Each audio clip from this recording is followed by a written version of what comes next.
ഞങ്ങൾ വന്നിട്ട് ആഴ്ച ഒന്ന് കഴിഞ്ഞു. ഏട്ടനൊന്നും പറഞ്ഞില്ല. ഞാൻ എന്താ പറയണ്ടേ? 3 ഏക്കർ ഭൂമിയും 24 പറക്കും നിലവല്ലേ ആകെയുള്ള മുതല്. അതിൽ നിന്റെ ഭാഗം തരണോണ്ട് എനിക്ക് യാതൊരു വിരോധവും ഇല്ല.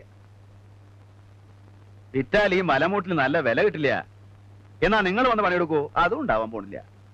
എടുക്കുവായിരുന്നെങ്കിൽ ഇവന്റെ ഭാഗത്തിൽ കിട്ടിയ ഭൂമി പെട്ടാപ്പെട്ടവലേക്ക് വിട്ടുകളയോ? ഞങ്ങളുടെ ബുദ്ധിമുട്ടുകൊണ്ട് പറഞ്ഞു പോയതാണ്. ബുദ്ധിമുട്ട് ഇവിടെ ഇല്ലേ ദേവാകര? നിന്റെ ഭാരം എന്താന്നാ കരുതിയ നീ? ഇത്രയും വലിയ കുടുംബം നോക്കണം. കൊല്ലം നിങ്ങൾക്ക് ചെലവുള്ള നെല്ലും അരിയും നാളികേരവും തരണില്ലേ? കുട്ടികളെ പഠിപ്പ്, നീ ഉടുത്തിരിക്കുന്ന മുണ്ടും ഷർട്ടും, ഇവൾക്കുള്ള തുണികള്, എന്തിന് തലയിൽ തേക്കാനുള്ള വെളിച്ചെണ്ണവരെ കൊണ്ടുപോകണല്ലേ ഇവിടുന്ന്? ഇതൊക്കെ ഈയുള്ളവൻ ഉണ്ടാക്കണ ഈ കാണുന്ന മണ്ണെന്നാ. അത് ഭാവിച്ച് തരണമെന്ന് പറഞ്ഞാൽ തരാം. ഈ കുടുംബം നോക്കാൻ എനിക്ക് ബാക്കിയുള്ള മണ്ണ് മതി. പക്ഷെ അതോടെ തീർന്നു.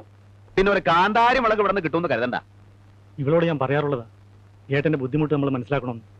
എത്ര ബുദ്ധിമുട്ടിയാലും നമുക്ക് 1000 2000 വേണമെങ്കിൽ ഏട്ടൻ തരാതിരിക്കൂ.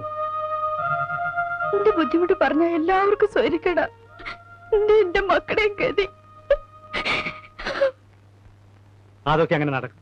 ഏട്ടൻ സമാധാനമായിട്ട് പോയി കിടന്നുറങ്ങും. ഞാൻ ഒരു 1000 ഉറുപ്പ്യ എങ്ങനെ ഉണ്ടാക്കി കൊടുക്കാന്നുള്ളത് പറഞ്ഞു.